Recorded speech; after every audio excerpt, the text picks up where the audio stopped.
Court looks done, but everything's locked.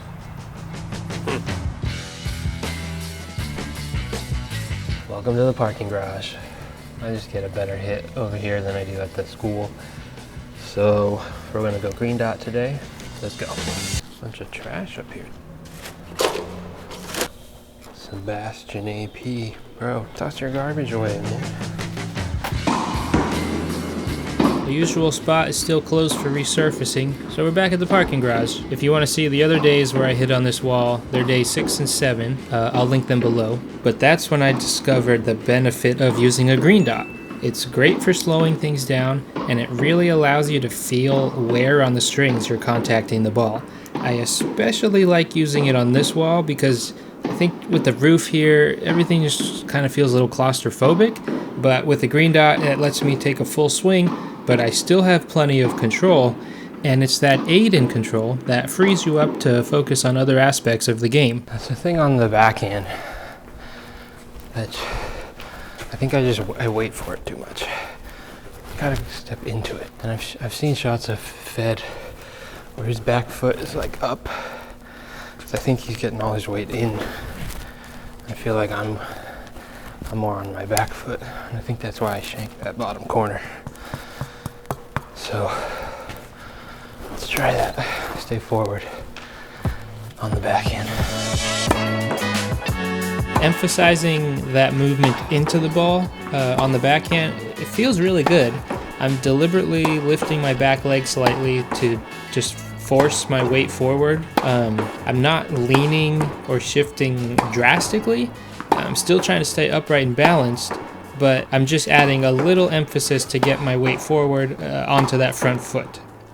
And I'm not totally sure if this will translate to a two-hander. I think the outside leg is a little more important for the footwork of that. But the fundamental of shifting your weight into the ball is still the same. So while it might change slightly if you have a two-hander, it's still something you can pay attention to.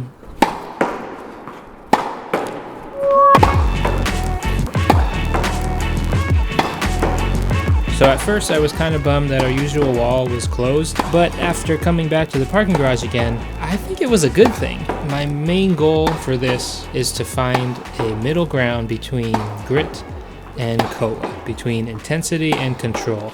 And I think I was starting to shift back to mostly grit on the last couple of days, but coming back here and stepping it down to the green dot, it's kind of like a mental reset in a way, and it brings the focus back to the fundamentals. And to be honest, it's pretty refreshing. So one thing I would say is if you don't like hitting on the wall because you don't feel like you can fully hit out, that you can like really get an intense workout, I would say that's exactly why you need to hit on the wall. Because you're only relating your tennis to intensity, to strength, to power, to how much effort you feel like you're putting in. But one of the great things about tennis that I'm learning from the wall, there's a whole other side of control and feel and awareness that I think is often overshadowed by power and intensity and strength. And none of that matters against the wall. Because no matter what you do, the ball's gonna come back, and it comes back based on the manner of how you send it. If it's coming back out of control, it's because you're sending it out of control. So while the parking garage is not necessarily my favorite place, I understand the huge benefit that I gain mentally by being forced to, for lack of a better word, chill.